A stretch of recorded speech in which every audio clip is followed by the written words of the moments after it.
রানি বলি এরম যাই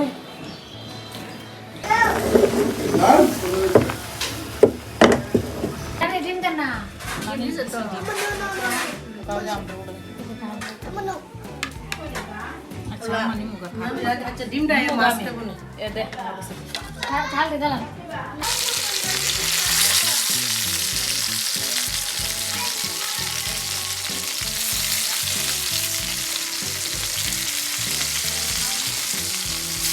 আসসালামু আলাইকুম এভরিওয়ান, ঈদ মোবারক। সবাই কেমন আছেন? আশা করছি সবাই ভালো আছেন।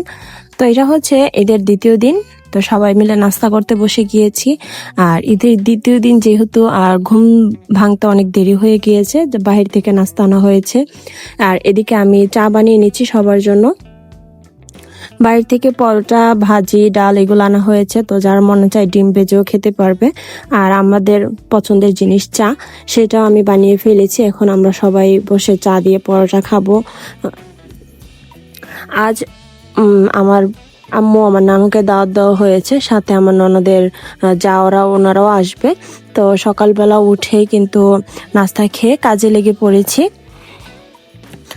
আর আজ আমি আমার আম্মুর সাথে বাসায় যাব বেড়ানোর জন্য, কারণ ঈদের সময় এইটাই তো একটা, যারা মেয়েরা শ্বশুর বাড়িতে থাকে ঈদ যেহেতু করতে পারে না, তো ঈদের পরের দিন আসলে সবাই বেড়াতে যায়।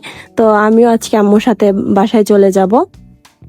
তো এখানে আমি আমার ছেলের জন্য নাস্তা নিয়ে যাচ্ছি, ও চা দিয়ে খাবে। পরে যখন শুনেছে ভাজি আনা হয়েছে, বলতেছে আমিও ভাজি দিয়ে খাবো। তো কিন্তু মাত্র ঘুম থেকে উঠেছে, আমি বিছানা কিছুই গুছাতে পারিনি। তো ওকে খাইয়ে তারপর আমি নিজেও খেয়ে নেব।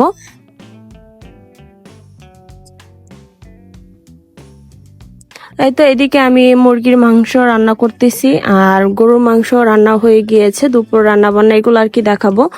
এই তো এখানে গরুর মাংস রান্না করে নিচ্ছিলাম, আর চুলায় পোলাও রান্না করে বসিয়ে দিয়েছি। তো এখানে পোলাও হয়ে যাচ্ছে,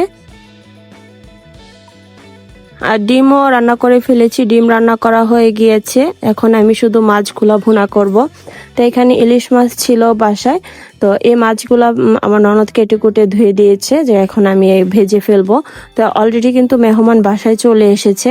তো মাছগুলা যেহেতু ফ্রেশ ছিল, তো ওনারা আসার পরে আমি মাছগুলা ভেজেছি, কারণ গরম গরম খাবারের জন্য।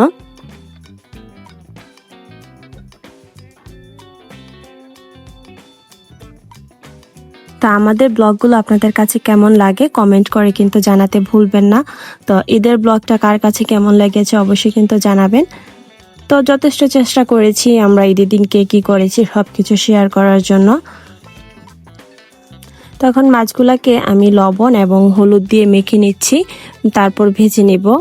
তো আসলে মাছগুলা কিন্তু খেতে খুবই ভালো লেগেছিল।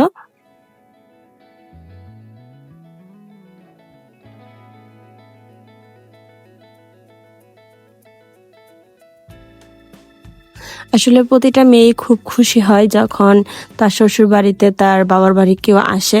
তো আমার বাবার বাড়ির মানুষ বলতে আমার মা, আমার আম্মু, ওনারাই বর্তমানে আছে। তো বাকিরা আমার আব্বু, আমার ভাই, ওরা তো বাহিরেই থাকে। তো নিজের বলতে এই দুইটা মানুষই এখন বাড়িতে আছে।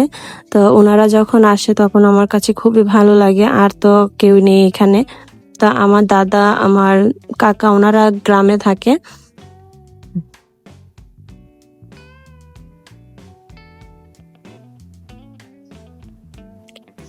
তো এখন আমি মাছগুলা ইন্ডাকশনে বসিয়েছিলাম, তারপর কারেন্ট চলে গিয়েছে, তো আবার চুলাতে নিয়ে এসেছি। তো ওই দিন কারেন্টে এত পরিমাণ জ্বালিয়েছে যে কি বলবো, রান্না করে শান্তি পাচ্ছিলাম না। তো সকাল থেকে যাও কারেন্টটা ছিল, দুপুরের পর থেকে একদমই ছিল না, একদম বিকেলে এসেছে কারেন্ট। তো অনেক জ্বালিয়েছে। যেদিন মেহমান আসে এদিনই কেন জানি কারেন্ট চলে যায়, আমি আর বুঝি না কারেন্ট কিভাবে জানে আমাদের বাসায় মেহমান আসবে, আমাদেরকে কিভাবে মানে ভোগান্তিতে ফালানো লাগে সেটা ভালো করে জানা হয়ে গিয়েছে। আমরা প্রায় জিনিসটা খেয়াল করেছি, যেদিনে আমাদের বাসায় একটা অনুষ্ঠান থাকবে বা মেহমান আসবে সেদিনই কেন জানি না কারেন্ট থাকে না। তো একটু ঠান্ডা ঠান্ডা থাকার কারণে আসলে এত একটা খারাপ লাগেনি, যদি গরম থাকতো অনেক খারাপ লাগতো। তো এখন মাছগুলা কিন্তু অলরেডি ভাজা হয়ে যাচ্ছে, এগুলো আমি পেঁয়াজ দিয়ে হালকা করে শুধু রান্না করব, এগুলো ভুনা করব না।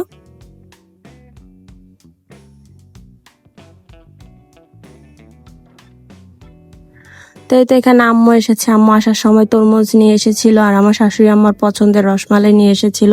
তো তরমুজ অলরেডি বাচ্চারা কেটে কুটে নিয়েছে, কারণ তরমুজটা এত পরিমাণে মিষ্টি ছিল যে কি বলবো, খুবই ভালো লেগেছে, তরমুজটা অনেক মিষ্টি ছিল। তো এবার আম্মু তরমুজ কিনে কিন্তু জিতে যাচ্ছে মাশাল্লাহ, যতগুলো তরমুজ কিনেছে সবগুলোই খুবই মিষ্টি ছিল। আর এখানে মাছের জন্য আমি পেঁয়াজগুলো ভালো করে ভেজে নিচ্ছি, আর এই তো মাছ রেডি। তো সবকিছু রান্না বান্না করা শেষে সবাই কিন্তু খেতে বসে গিয়েছে। এখানে ডিম, মুরগি, গরুর মাংস, তারপরে তো মাছ ভাজাগুলা ছিল। তো কারেন্টের জন্য অপেক্ষা করতে করতে প্রায় 3টা বেজে গিয়েছে, আর অপেক্ষা করা যাচ্ছিল না, তাই বাচ্চাদেরকেও খাবার দিয়ে দেওয়া হয়েছে।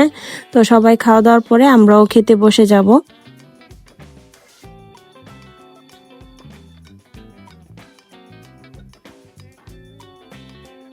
তো এখানে কিন্তু আমার ননদের 2 জা ছিল, ওদের বাচ্চারা ছিল, আর আমার নানুও খেতে বসে গিয়েছে। আর এখানে আমি গরু মাংসটা মানে বাটিতে করে নিয়ে এসেছি।